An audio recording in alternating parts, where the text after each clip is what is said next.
I owe him this devotion. Yeah, okay, we'll talk about it. I owe him this devotion. I can't just dive into hip hop and R&B all day. I owe him some devoted time of worship. Because you don't know like I know. I feel like running now.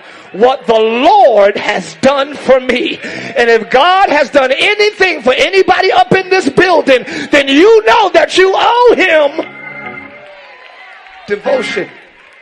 Jesus' entire time spent in earth was in devotion to us. None of it was for him. None of his time here was for him. He came from heaven. He came from our goal.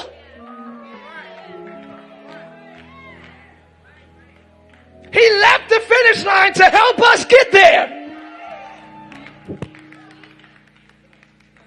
None of his time on earth was for him. All of it was devoted to us. And we can't devote 33 minutes, 3 hours in agonizing pain on the cross. None of the sin was his. None of the sin was his. He was whipped all night long.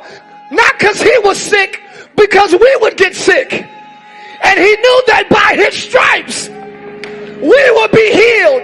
He devoted that beating to our healing. He got holes in his hands so we won't have them. Now we can have prosperity, but he became poor that we may become rich. He was pierced in his side, not for him, for us. And his most lingering, consistent pain was the crown of thorns.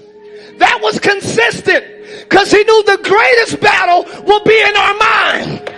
So he wore the crown of thorns in consistent pain to free us from stress,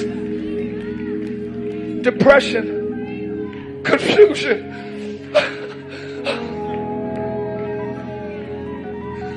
He did all that for us, and we can't praise him for an hour in church. We can't devote time to him when every day for 33 years he devoted every second to and for us.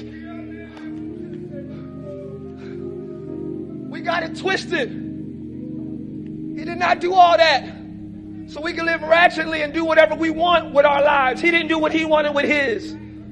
He was God and didn't do what he wanted with his. My challenge to you before we all leave today, establish some time of devotion.